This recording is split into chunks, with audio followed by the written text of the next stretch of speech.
نحمده ونصلي على رسوله الكريم أما بعد رب اشرح لي صدري ويسر لي أمري واحلل عقدة من لساني يفقهوا قولي۔ دینی رہنمائی کی 55ویں مجلس میں سبھی سامعین کی خدمت میں السلام علیکم ورحمۃ اللہ وبرکاتہ عرض ہے۔ آج کا پہلا سوال یہ ہے کہ نبی اکرم صلی اللہ تعالی علیہ وسلم کو بچپن میں کتنی عورتوں نے دودھ پلایا، ان کے کیا کیا نام ہیں، اور حضرت حلیمہ سعدیہ رضی اللہ تعالی عنہا کا نام زیادہ مشہور کیوں ہے جبکہ دودھ پلانے والی متعدد مرضعہ ہیں؟ تو اس سلسلے میں جواباً عرض ہے کہ نبی اکرم علیہ الصلاۃ کو والدہ ماجدہ حضرت آمنہ کے علاوہ 3 خواتین سے دودھ پلانا ثابت ہے۔ سب سے پہلے ابو لہب کی باندی تھی سویبہ، جو بعد میں اسلام بھی لائی۔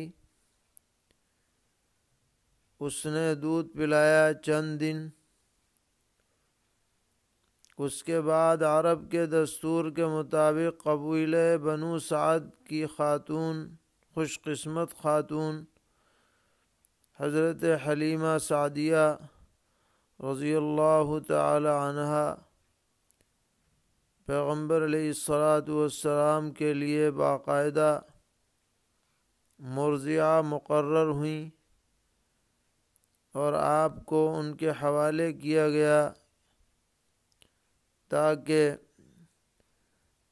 خالص عربی ماحول میں اور کھلی آب و ہوا میں آپ کی پرورش ہو سکے، اور ایک عرصے تک آپ نے قبیلہ بنو سعد میں مدت رضاعت میں قیام فرمایا ہے۔ اسی طرح بعض روایات میں حضرت ام ایمن رضی اللہ تعالی عنہا کا بھی دودھ پلانا ثابت ہے، اور یہ جو سویبہ تھیں انہوں نے حضرت حمزہ رضی اللہ تعالی عنہ کو بھی دودھ پلایا تھا، اور بعد میں حضرت ابو سلمہ رضی اللہ تعالی عنہ کو بھی دودھ پلایا۔ تو اس اعتبار سے حضرت حمزہ رضی اللہ تعالی عنہ بھی آپ کے رضاعی بھائی تھے، اور حضرت ابو سلمہ رضی اللہ تعالی عنہ بھی رضاعی بھائی تھے۔ ایک اہم سوال یہ ہے کہ ناصبی کسے کہتے ہیں، اور کیا علماء دیوبند ناصبی ہیں؟ تو جواباً عرض ہے کہ عربی زبان میں نصبہ کے معنی قائم کرنے کے آتے ہیں، اور یہ لفظ خاص طور پر ان لوگوں کے بارے میں بولا گیا ہے جنہوں نے حضرات اہل بیت رضی اللہ تعالی عنہم کے خلاف لوگوں کے اندر دشمنیاں پیدا کی اور ان پر لعن طعن کیا اور ان سے بغض کی تحریک چلائی۔ ایسے لوگوں کو ناصبی کہا جاتا ہے۔ چنانچہ ان کی تعریف ان الفاظ میں منقول ہے کہ النواصب هم الذين ينصبون العداء لآل البيت ويقدحون فيهم ويسبونهم فهم على النقيض من الروافض. یعنی ناصبی لوگ وہ ہیں جو اہل بیت کے خلاف دشمنی کی تحریک چلاتے ہیں اور ان کے اندر عیب جوئی کرتے ہیں، ان کو برا بھلا کہتے ہیں. تو یہ دراصل روافض کے بالکل مد مقابل قسم کے لوگ ہیں. یعنی جس طرح روافض دیگر صحابہ کرام رضی اللہ تعالی عنہم پر تبرہ بازی کرتے ہیں، اسی طرح نواصب اہل بیت کے بارے میں برا بھلا کہتے ہیں اور غلط رجحان رکھتے ہیں. اور انہی ناصبیوں کے اندر خوارج بھی ہیں جن کے اور برے برے عقائد کتابوں میں منقول ہیں اور جن سے حضرت علی کرم اللہ اور ان کو تحت کیا ہے. یہ دونوں طبقے چاہے روافض کے ہوں یا نواصب کے، یہ اہل سنت والجماعت سے خارج ہیں. اور اہل سنت والجماعت کا نظریہ اور موقف یہ ہے کہ تمام ہی صحابہ کرام رضی اللہ تعالی عنہم بلا کسی استثناء کے، چاہے وہ عام صحابہ ہوں، چاہے ان کا تعلق اہل بیت رضی اللہ تعالی عنہم سے ہو، اہل سنت والجماعت سب کی تعظیم کرتے ہیں، سب سے محبت رکھتے ہیں. کسی کے بارے میں بھی ادنیٰ درجے کی گستاخی انہیں قبول نہیں ہے. اور حضرات علماء دیوبند یہ اس زمانے میں بالخصوص اہل سنت والجماعت کے سرخیل ہیں، اور وہ ہر طرح کی فکری اور عملی بدعات سے پوری طرح بیزار اور مبرہ ہیں. اور وہ تمام ہی صحابہ کرام رضی اللہ تعالی عنہم سے محبت کرنے والے ہیں. حضرت امیر معاویہ رضی اللہ تعالی عنہم کو بھی بحیثیت صحابی کے وہ ثقہ اور عادل تسلیم کرتے ہیں، اور ان کے بارے میں کسی طرح کی بد زبانی ان کے نزدیک درست نہیں ہے. لہذا اہل سنت والجماعت کے تمام عقائد اور نظریات کے علماء دیوبند پوری طرح حامل ہیں.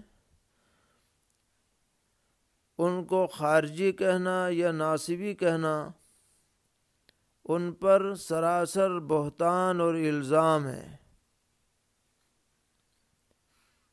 اگر کوئی شخص ان پر یہ الزام لگاتا ہے تو اسے عند اللہ جواب دینا پڑے گا، کیونکہ یہ الزام سراسر بے اصل ہے، اس کا حقیقت سے کوئی تعلق نہیں ہے. علماء دیوبند کی تمام کتابیں، ان کے بیانات، ان کی تالیفات اور تصنیفات اس پر گواہی دیتی ہیں کہ ان کے نزدیک بلا کسی استثناء کے تمام ہی صحابہ کرام رضی اللہ تعالی عنہم قابل احترام ہیں. وہ صحابہ کو معیار حق سمجھتے ہیں، اور ان کے درمیان جو اختلافات اور نزاعات پیش آئے ان کے متعلق خاموشی اختیار کرتے ہیں اور کسی طرح کی بھی گستاخی کو وہ ہرگز منظور نہیں کرتے ہیں۔ اللہ تعالی ہم سب کو ہر طرح کی بدگمانی سے اور کج فکری سے محفوظ فرمائیں۔ ایک صاحب سوال کرتے ہیں کہ سیدنا حضرت عمر رضی اللہ تعالی عنہ کے متعلق یا ساریہ الجبل والا واقعہ کس کتاب میں ہے اور اس کی سندی حیثیت کیا ہے؟ یہ واقعہ مختلف کتابوں میں موجود ہے اور سنداً بھی قابل اعتبار ہے۔ حضرت علامہ حافظ ابن حجر رحمۃ اللہ علیہ نے الاصابہ میں، حضرت امام بیہقی رحمۃ اللہ علیہ نے دلائل النبوہ میں، حافظ ابن کثیر رحمۃ اللہ علیہ نے البدایہ والنہایہ میں معتبر حوالوں سے اس واقعے کا ذکر فرمایا ہے۔ حافظ ابن کثیر رحمۃ اللہ علیہ نقل فرماتے ہیں کہ حضرت ساریہ ابن زنیم رضی اللہ تعالی عنہ کی قیادت میں ایک لشکر حضرت فاروق اعظم رضی اللہ تعالی عنہ نے روانہ فرمایا، اور اتفاقاً وہ لشکر ایسے علاقے میں پہنچا جہاں پر عیسائیوں کی اور دیگر قبائل کی کثرت تھی، اور انہوں نے ان کا محاصرہ سا کر لیا۔ تو حضرت فاروق اعظم رضی اللہ تعالی عنہ نے خواب دیکھا کہ حضرت ساریہ کا جو لشکر ہے وہ دشمنوں کے نرغے میں ہے، ہر طرف سے،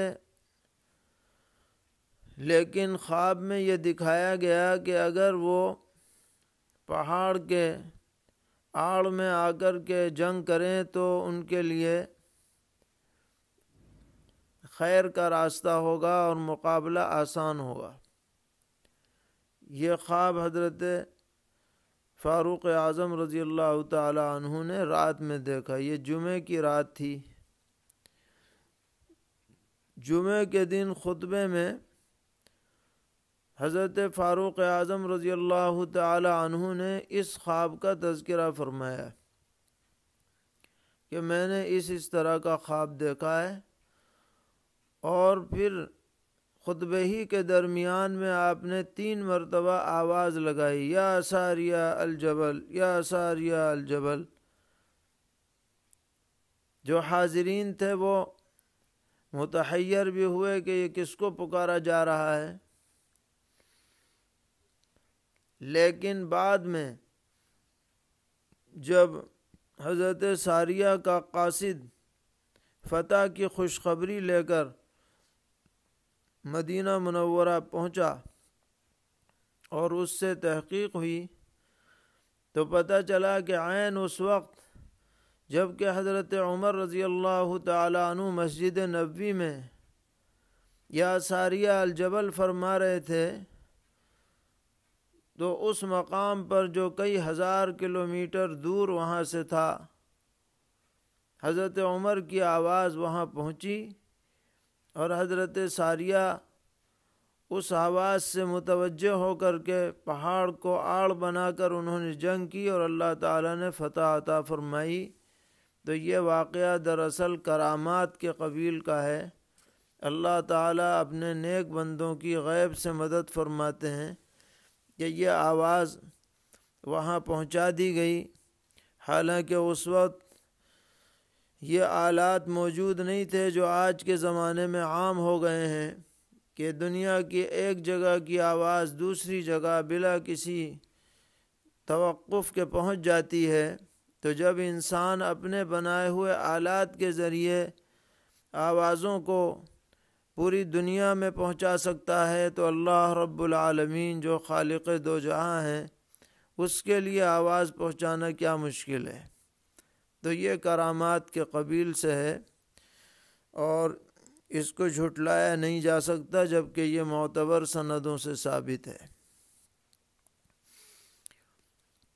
ایک صاحب سوال کرتے ہیں کہ سور المومن شفاؤن، کیا یہ حدیث ہے اور ہے تو کس درجے کی ہے؟ تو جواب یہ ہے کہ ان الفاظ سے کوئی حدیث ثابت نہیں ہے، لہذا اس جملے کو حدیث کے طور پر نقل کرنا بھی جائز نہیں۔ لیکن جہاں تک یہ بات ہے کہ مومن کا جھوٹا موجب شفا ہے، اس کی تائید ایک دوسری روایت سے ہوتی ہے جو بخاری شریف میں ہے، جس میں یہ فرمایا گیا کہ اگر کسی کو کوئی تکلیف ہو تو وہ انگلی پر مٹی لگا کر کے یہ دعا پڑھے، بسم اللہ بتربت ارضنا وبریق بعضنا اشف سقیمنا، اللہ کے نام سے ہماری زمین کی مٹی کے ذریعے اور ہم میں سے بعض کے تھوک کے ذریعے ہمارے بیمار کو شفا عطا فرمائیے۔ تو اس سے یہ معلوم ہوتا ہے کہ اللہ تعالیٰ کا حکم اگر شامل حال ہو جائے تو ہمارے لعاب سے جو منہ سے نکلتا ہے اللہ تعالیٰ اس کے ذریعے بھی شفا دے سکتے ہیں۔ لیکن یہ جو الفاظ ہیں مطلقاً سور المومن شفاؤن، یہ حدیث کے طور پر ثابت نہیں ہے۔ ایک صاحب پوچھتے ہیں کسی غیر مسلم بھائی کو دیوالی یا ہولی یا کسی بھی غیر مسلم تہوار کی مبارکباد دے سکتے ہیں یا نہیں؟ آج کل بعض لوگوں کو دیکھا جا رہا ہے کہ اپنے موبائل کے اسٹیٹس پر دیوالی مبارک لکھ کر لگائے ہوئے ہیں۔ تو اس سلسلے میں عرض ہے کہ یہ اسٹیٹس لگانا تو صحیح نہیں ہے، مطلقاً صحیح نہیں ہے۔ اور جہاں تک غیر مسلموں کے سامنے اس موقع پر خوشی کا اظہار کا معاملہ ہے، تو اگر آپ ان کے تہوار کو قابل تعظیم سمجھ کر خوشی کا اظہار کر رہے ہیں تو یہ بھی صحیح نہیں ہے۔ لیکن اگر دفع شر کے لیے یا رواداری کے لیے مصلحتاً آپ کوئی خوشی کا جملہ بول دیں ان سے، تو اس میں شرعاً کوئی حرج معلوم نہیں ہوتا، اس لیے کہ اس کا تعلق تہوار کی تعظیم سے نہیں ہے بلکہ ایک سماجی اور انسانی پہلو کے اعتبار سے ہے۔ اسی سلسلے میں ایک اور سوال ہے جو بکثرت پوچھا جاتا ہے کہ اگر کوئی غیر مسلم دیوالی کے موقع پر کسی مسلمان کو مٹھائی وغیرہ پیش کرے تو مسلمان کے لیے اس کا لینا اور استعمال کرنا کیسا ہے؟ دیوالی کے موقع پر عام طور پر جو مٹھائیاں غیر مسلم پیش کرتے ہیں یہ چڑھاوے کی نہیں ہوتی ہیں، یعنی بتوں کے نام پر انہیں نہیں دیا جاتا ہے بلکہ ویسے ہی اظہار خوشی کے طور پر دیا جاتا ہے۔ اس لیے اگر کوئی اسے لے لے تو استعمال کرنے میں حرج نہیں ہے، باقی جی نہ چاہے تو آپ صدقہ کر سکتے ہیں، الغرض یہ حرام نہیں ہے۔ ایک صاحب پوچھتے ہیں کہ بلڈ شوگر چیک کرنے سے وضو ٹوٹ جاتا ہے یا نہیں، کیونکہ اس میں تھوڑا بہت انگلی سے خون نکلتا ہے؟ تو جواب یہ ہے کہ بلا شبہ اس کے ذریعے سے وضو ٹوٹ جائے گا، کیونکہ خون نکل آتا ہے اور وہ اپنی جگہ سے بہہ جاتا ہے۔ اگر نہ بہے تو وہ ٹیسٹ ہی کیسے ہوگا؟ اتنا خون تو ضروری ہے جو کم سے کم مشین اسے لے لے، لہذا بلا شبہ اس سے وضو ٹوٹ جاتا ہے۔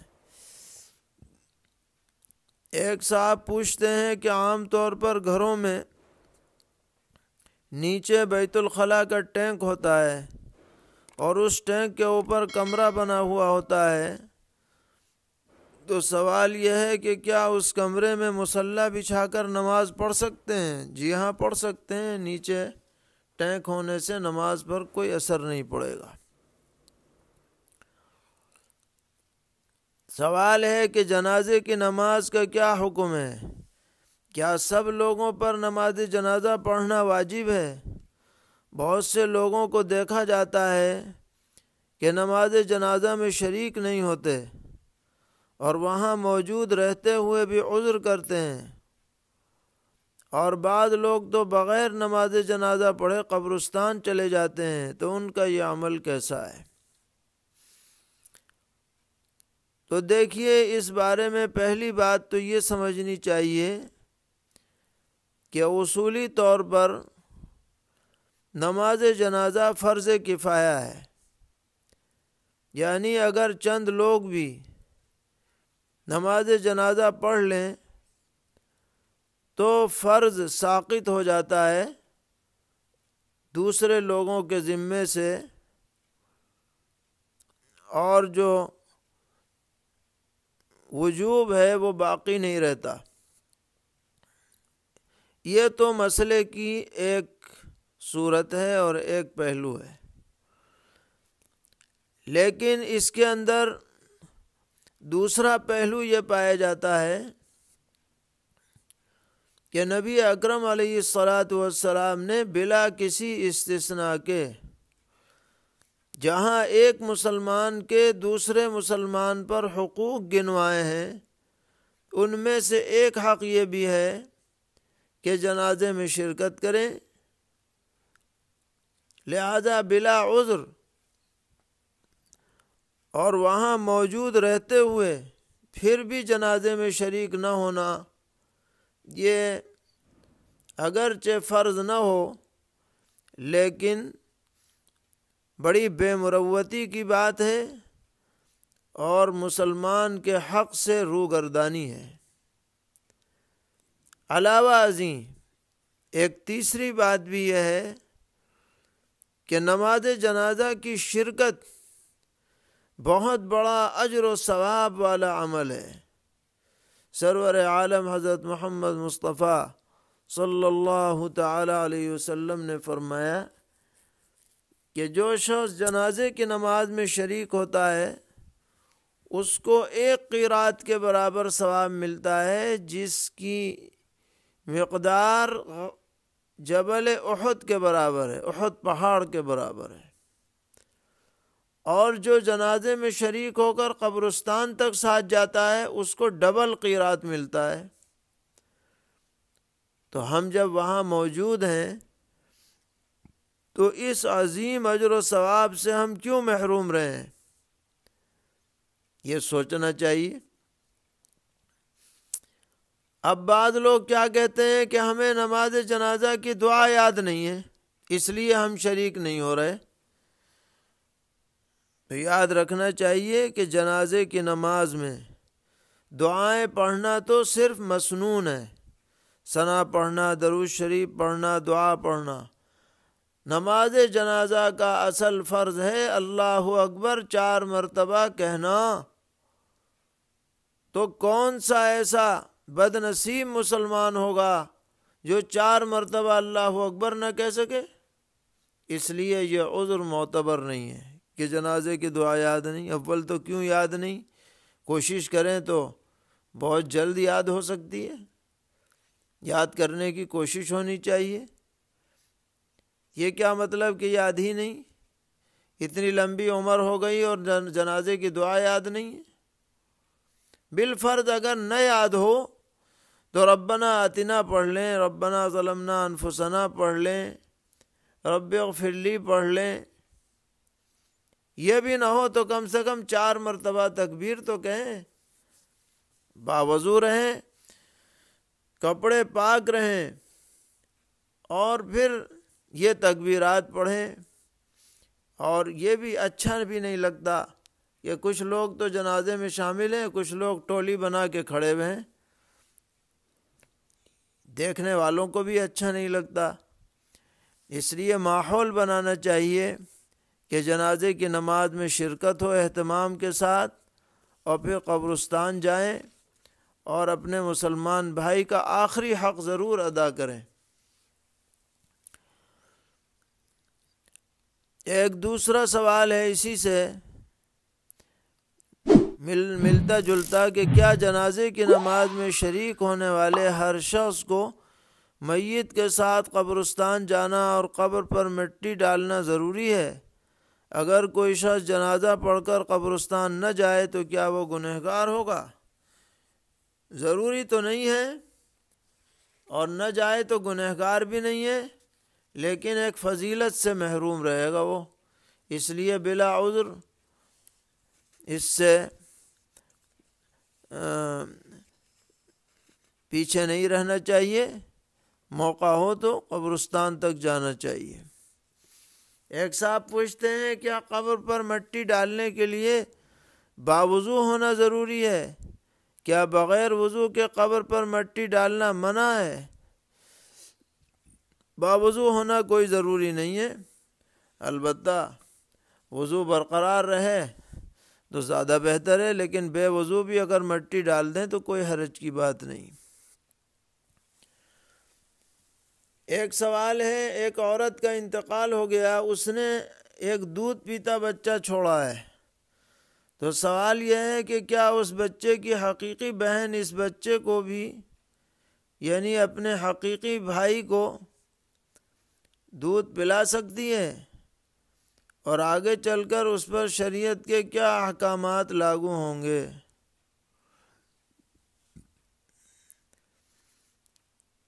تو پلا تو سکتی ہے، لیکن پھر یہ بہن اس کی رضاعی ماں بھی بن جائے گی، اور جب رضاعی ماں بن جائے گی تو اس بہن کی کسی اولاد سے اس بچے کا نکاح حلال نہیں ہوگا.